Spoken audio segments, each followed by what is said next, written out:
오늘 10월 31일이죠. 미국 대통령이 한국 핵추진 잠수함 건조를 승인했다는 소식이 딱 떴습니다. 와, 정말 오랜 시간 논의되고 기다려왔던 사안인데 드디어 문이 열리는 걸까요? 아니면 이건 그냥 시작에 불과한 신호탄일 뿐일까요? 이 결정의 속내와 앞으로 펼쳐질 복잡한 상황들 한번 깊이 파헤쳐 보겠습니다. 네, 트럼프 미 대통령의 소셜미디어 발표는 그야말로 파격적이었죠. 이게 단순히 핵잠수함이라는 무기 하나 더하는 그런 차원을 넘어서는 문제입니다. 한국의 안보 전략 전반, 또 한미동맹의 미래, 더 나아가서는 동북아시아 전체의 지정학적 구도까지 뒤흔들 수 있는 그런 잠재력을 가진 사안이거든요. 오늘은 이 발표의 배경부터 시작해서 이게 왜 게임 체인저로 불리는지, 또 동시에 어떤 현실적인 난관과 위험을 안고 있는지 찬반 양측에 논리하고 전문가들 재현까지 좀 균형 있게 살펴보겠습니다. 이 논의가 여러분께서 현 상황을 좀 입체적으로 이해하시는 데 도움이 되기를 바랍니다. 우선 발표 내용부터 정확히 짚어보죠. 트럼프 대통령이 직접 한국이 구식 디젤 잠수함 대신 핵추진 잠수함을 건조하도록 승인했다, 이렇게 밝혔습니다. 근데 이 시점이 참 흥미로운데 바로 어제 29일 경주 에이펙 정상회의에서 이재명 대통령이 핵잠수함 연료 공급 문제를 직접 거론하면서 요청한 직후라는 점이에요. 마치 준비된 각본처럼 딱 화답한 모양새인데요. 네, 타이밍이 아주 절묘했죠. 이걸 단순한 우연으로 보기는 좀 어렵습니다. 정상 간의 어떤 교감이 있었을 가능성이 높다고 봐야죠. 여기서 특히 주목할 부분은 건조 장소로 미국 필라델피아 조선소를 구체적으로 명시했다는 점입니다. 이곳은 잘 아시다시피 작년에 한국의 하나오션이 인수한 곳이거든요. 그렇죠. 그냥 미국에서 건조, 이게 아니라 필라델피아라고 딱 집어서 언급한 데에는 분명히 어떤 정치적 계산이 깔려있다, 이렇게 봐야겠군요. 미국 땅에서 한국 자본으로 미국 노동자들의 일자리를 만들면서 건조한다, 이런 그림인데 이건 미국 내 반대 여론을 좀 의식한 포석이다, 이렇게 해석될 수 있겠네요. 정확합니다. 트럼프 대통령의 그 America First 기조하고도 딱 맞아떨어지고 또 미국 의회나 행정부 내에 있는 비확산론자들의 반발을 좀 누그러뜨리면서 동시에 경제협력 효과까지 내세울 수 있는 그런 다목적 카드 인증이죠. 또 이것이 과거 미 해군 함정을 건조했던 유서 깊은 곳이라 기술적인 측면에서도 상징성이 있고요. 하지만 이게 모든 문제를 해결해 주는 건 아닙니다. 그건 뒤에서 좀 자세히 다루겠습니다. 네, 그 점은 잠시 후에 더 깊게 들어가기로 하고요. 일단 이 승인이 왜 그렇게 게임 체인저라고 불리는지 그 전력적 함의부터 좀 분석해보죠. 가장 먼저 거론되는 게 역시 북한 위협 대응이죠. 그렇습니다. 가장 직접적이고 또 명분으로 내세우기 좋은 이유죠. 바로 북한의 잠수함 발사 탄도미사일, 그 SLBM 위협에 대한 아주 획기적인 대응 수단이 된다는 점입니다. 현재 우리가 운영하는 디젤 잠수함, 물론 성능 우수합니다. 하지만 근본적인 한계가 있어요.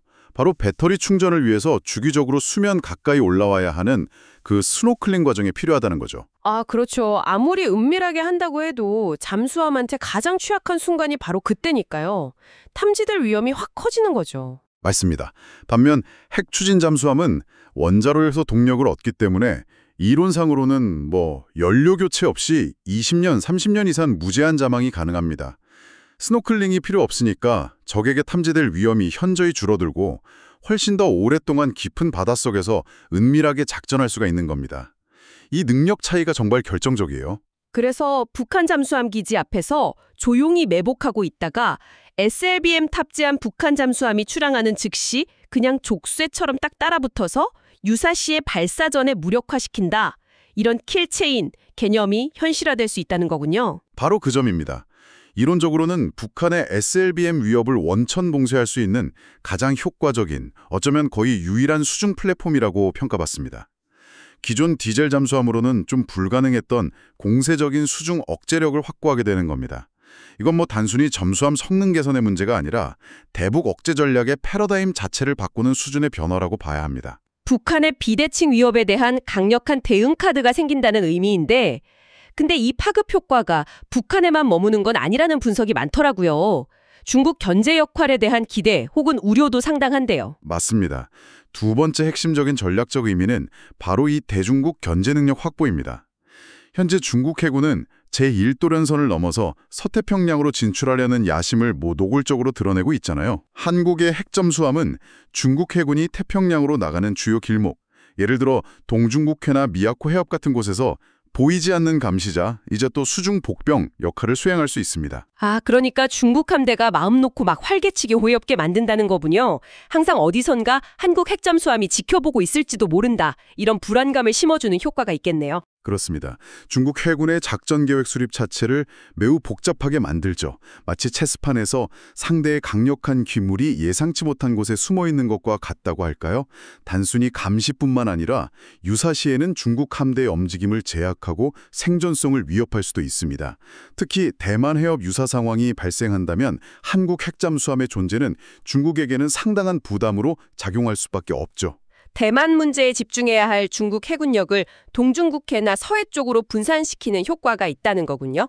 네, 중국 본토의 배후, 특히 해상 보급로를 위협할 수 있는 잠재력 자체가 강력한 간접적 억제력으로 작용하는 겁니다. 여기에 더해서 만약 한국형 초음속 잠대지 미사일 같은 정밀 타격 무기까지 탑재한다면 생존성이 보장된 상태에서 중국 연안의 핵심 시설을 타격할 수 있는 능력까지 갖추게 되는 거죠. 이건 중국에게 상당히 큰 전략적 딜레마를 안겨줄 수 있습니다. 단순히 방어적인 차원을 넘어서서 영내 세력 균형에 영향을 미칠 수 있는 공세적인 능력까지 확보하게 된다. 이런 의미로 들립니다. 그렇다면 이건 한미동맹의 성격 자체에도 변화를 가져올 수밖에 없겠는데요. 정확히 보셨습니다. 세 번째 중요한 함의는 바로 한미동맹의 질적인 변화 혹은 격상 가능성입니다. 아시다시피 미국은 그 핵 비확산 원칙을 매우 중요하게 여겨왔습니다. 핵 추진 기술, 특히 잠수함용 원자로 기술 이전은 정말 극히 예외적인 경우, 예를 들어 영국과의 아주 특별한 관계나 호주와의 AUKUS 협정 외에는 전례를 찾기가 어렵거든요. 그런데 이번에 한국에 대해서 승인이라는 표현까지 썼다는 것은 미국이 전통적인 비확산 정책의 기조에 어떤 변화를 줄 수도 있다는 신호로 읽힐 여지가 충분하군요. 그렇습니다. 동아시아, 특히 중국의 부상이라는 이 엄중한 현실 앞에서 미국이 신뢰할 수 있는 동맹국의 군사력 강화를 비확산 원칙보다 더 중요하게 고려하기 시작했을 수 있다는 해석이 가능해집니다.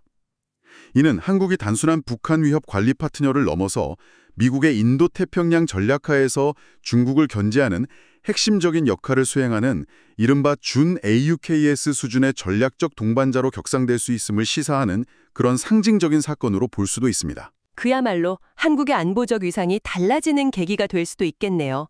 하지만 말씀하신 것처럼 이런 장밋빛 기대 뒤에는 넘어야 할 산이 정말 한두 개가 아닙니다. 이제 그 현실적인 문제들을 좀 더 냉정하게 짚어봐야 할 것 같습니다. 트럼프 대통령의 승인 발언이 나왔다고 해서 모든 게 끝난 게 아니라는 거죠. 네, 이제부터가 진짜 시작이라고 봐야 합니다. 가장 크고 그리고 어쩌면 가장 넘기 어려운 허들이 바로 핵연료 확보 문제입니다. 핵잠수함의 심장인 원자로를 가동하려면 핵연료가 필요한데 이걸 안정적으로 공급하는 것이 핵심입니다. 우리가 목표로 하는 것은 핵무기 제조에 사용되는 고농축 우라늄이 HEU가 아니고요.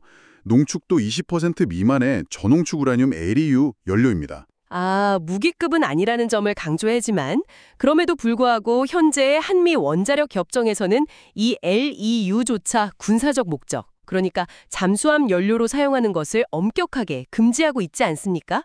평화적 이용에만 딱 국한되어 있죠. 맞습니다. 따라서 핵잠수함 건조를 현실화하려면 이 협정을 개정해서 군사적 목적의 LEU 사용에 대한 예외를 인정받아야 합니다. 그런데 이것이 외교적으로 엄청나게 어려운 과제입니다. 미국의 핵 비확산 정책의 근간을 흔드는 문제이기 때문이죠. 트럼프 대통령 개인의 의지와는 별개로 미 의회나 국무부, 에너기부 같은 관련 부처에는 여전히 강력한 비확산론자들이 포진해 있을 텐데요. 이들의 동의를 얻어내는 과정이 순탄치 않을 거라는 예상이 지배적이군요. 그렇습니다. 대통령의 정치적 승인을 얻었을지 몰라도 핵연료 확보라는 법적, 외교적 승인은 아직 멀었다. 이런 비판이 나오는 이유입니다. 이 과정에서 미국은 한국에게 핵 투명성 강화를 위한 더 엄격한 요구를 할 수도 있고요. 협상 과정 자체가 굉장히 길고 험난할 수 있습니다.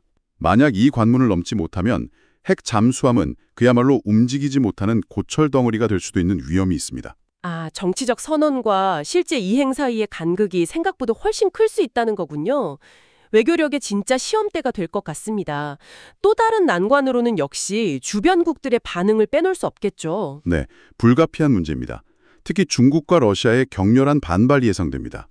이들은 한국의 핵잠수함 보유를 단순히 방어력 중강 차원이 아니라 미국의 중국 포위 전략의 일환으로 간주하고 극도로 민감하게 반응할 가능성이 높습니다. 외교적인 비난 수위를 높이는 건 물론이고 서해나 동중국해 등에서의 군사 활동을 강화하거나 아니면 북한에 대한 군사기술 지원을 늘리는 방식으로 맞대응할 수도 있겠군요. 군사적 긴장이 확 고조될 위험이 있네요. 충분히 가능한 시나리오입니다. 일본의 입장도 좀 복잡할 겁니다. 표면적으로는 한미일 공조 강화를 환영하겠지만 속으로는 한국이 독자적인 첨단 군사력, 특히 이렇게 전략적 함의가 큰 핵잠수함을 보유하는 것에 대해 상당한 경계심을 가질 수밖에 없습니다. 이는 일본 내 군비 증강 여론에 힘을 실어주고 결과적으로 동북아 전체의 군비 경쟁을 촉발하거나 심화시키는 그런 도화선이 될 위험도 배제할 수 없습니다. 그야말로 고도의 외교적 줄타기가 필요한 상황이네요.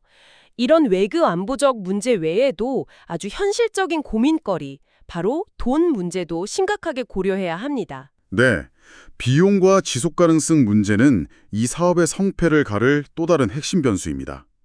핵잠수함은 건조 비용 자체도 척당 수조 원에 달할 것으로 예상되지만 진짜 문제는 그 이후입니다. 30년 이상 운영하고 유지 보수하는 데 들어가는 총 수명주기 비용은 건조 비용의 몇 배에 달할 수 있습니다. 여기에는 원자료 관리, 핵연료 처리, 전문 인력 양성 및 유지 등 정말 천문학적인 예산이 지속적으로 투입되어야 하거든요. 과연 현재와 미래의 한국 국방 예산으로 이 막대한 비용을 감당할 수 있느냐, 이런 근본적인 질문이 나올 수밖에 없겠군요. 일각에서는 어렵게 한두 척 도입해봐야 작전 공백 때문에 실질적인 효과는 제한적인데 오히려 다른 시급한 전력 증강 사업 예산을 잠식하는 재정적 블랙홀이 될 수 있다는 비판도 제기됩니다. 네, 타당한 우려입니다. 제한된 수량으로는 24시간 365일 빈틈없는 작전 태세를 유지하기 어렵습니다. 최소 3척 이상적으로는 5, 6척은 확보해야 좀 의미 있는 작전 능력을 발휘할 수 있는데 과연 그 정도 규모의 핵잠수함 함대를 운영할 재정적 여력이 있는지 냉정하게 따져봐야 합니다. 예를 들어 북한 미사일 위협에 대응하기 위한 미사일 방어망 확충이라든지 감시 정찰, ISR, 자산 확보 같은 다른 시급한 과제들과의 우선순위 경쟁에서 밀릴 수도 있다는 점을 고려해야 합니다. 기술적인 위험 부담도 있지 않을까요? 그 필라델피아에서 건조한다고 해도 미국 기술하고 한국 기술을 합치는 과정이 순탄하지만은 않을 것 같은데요. 그렇습니다. 기술적 통합 리스크도 무시할 수 없습니다. 비록 미국의 검증된 파워트레인, 그러니까 원자로 추진 체계를 도입한다고 하더라도 이를 한국에 설계하고 건조하는 선체와 통합하는 과정은 상당히 복잡한 기술적 과제입니다. 양국의 설계 철학, 기술 표준, 운영 시스템 이런 것들이 다르기 때문에 예상치 못한 문제나 사업 지연이 발생할 가능성이 있습니다. 과거 다른 나라들의 핵잠수함 개발 사례에서도 기술적 난관 때문에 사업이 지연되거나 비용이 급증한 경우가 많았습니다. 게다가 우리가 핵잠수함 개발에 나서면 북한이 가만히 있지는 않을 거라는 점도 고려해야겠죠? 당연합니다. 북한은 한국의 핵잠수함 건조를 자신들의 핵무력 고도화를 정당화하는 아주 좋은 명분으로 삼을 가능성이 높습니다. 한국이 막대한 비용과 시간을 들여서 핵잠수함을 건조하는 동안 북한은 상대적으로 좀 저렴하면서도 효과적인 비대칭 위협수단 개발에 더욱 집중할 수 있습니다. 예를 들어 전술핵 무기를 다양화하거나 최근 공개한 수중 핵월의 해일 같은 새로운 형태의 위협을 더욱 고도화할 수 있다는 거죠. 이런 비대칭적인 군비 경쟁의 악순환에 빠질 위험도 있는 겁니다. 와, 정말 다각적인 검토가 필요한 복잡한 사안이네요. 그럼에도 불구하고 이 어려운 과제들을 헤쳐나가기 위한 방안들도 제시되고 있습니다. 전문가들은 어떤 해법들을 이야기하고 있나요? 우선 기술적인 측면에서는 핵 확산 우려를 최소화하기 위해서 무기급이 아닌 LEU 연료를 사용하는 것을 전제로 합니다. 더 나아가서 연료 교체가 필요 없는 장수명 핵연료를 사용하거나 아예 원자로 자체를 미국이 철저히 관리하는 블랙박스 형태로 도입하는 방안이 거론됩니다. 이건 원자로의 설계, 제작, 운영, 심지어 폐연료봉 처리까지 미국이 통제함으로써 한국이 핵물질에 직접 접근할 가능성을 차단해서 국제사회의 비확산 우려를 불식시키려는 그런 접근이죠. 필리조선소에서 건조하는 방식은 이런 블랙박스 방식 적용에 유리한 측면도 있습니다. 그러니까 한국의 강점인 선체 건조나 통합 능력하고 미국의 검증된 원자로 기술을 결합하는 일종의 모듈식 분업 형태를 통해서 기술적 리스크를 관리하자, 이런 아이디어군요. 정책적인 제언으로는 어떤 것들이 있을까요? 앞서 언급된 필리조선소 건조 방식 자체가 미국 내 일자리 창출이라는 명분을 제공하는 중요한 정책적 카드입니다.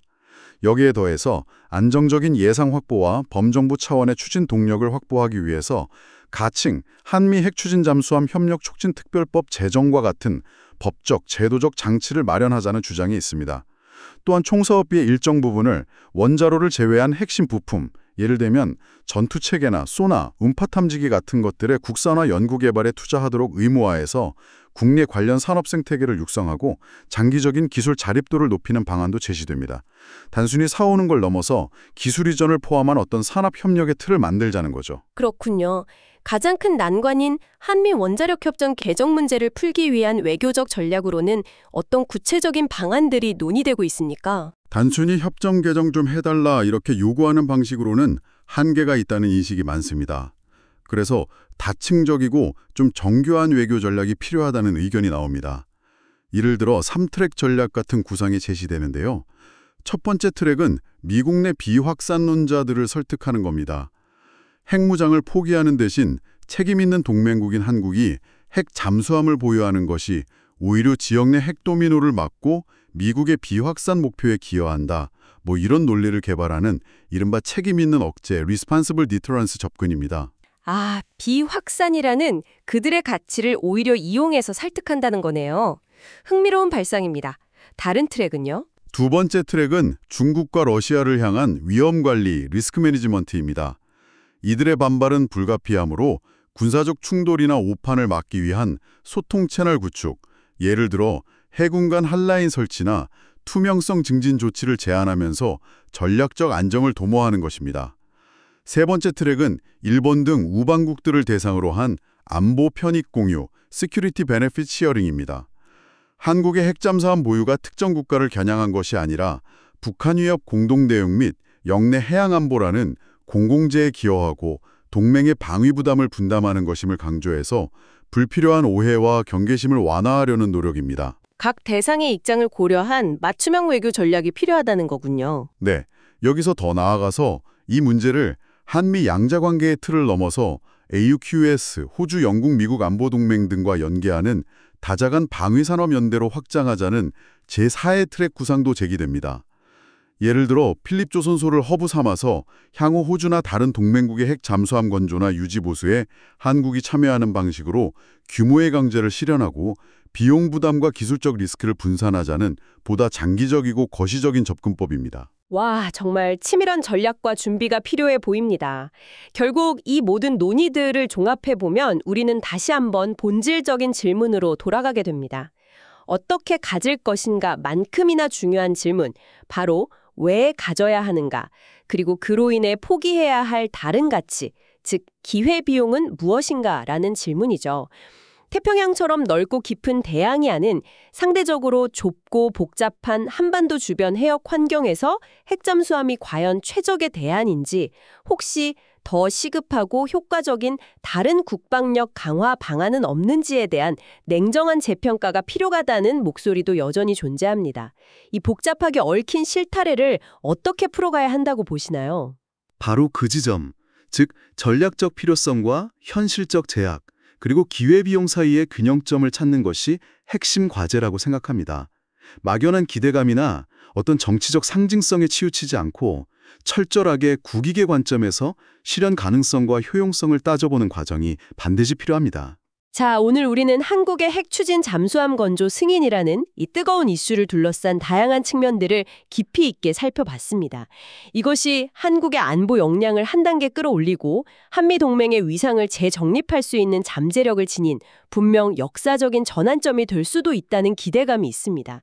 하지만 동시에 핵연료 확보를 위한 한미 원자력 협정 개정이라는 거대한 관문을 넘어야 하고 천문학적인 비용 부담과 기술적 난제, 그리고 주변국들의 반발과 군비 경쟁 촉발 가능성이라는 만만치 않은 현실적인 도전 과제들을 안고 있다는 것도 분명한 사실입니다. 이번 결정은 단순히 잠수함 몇 척을 도입하는 문제를 넘어섭니다.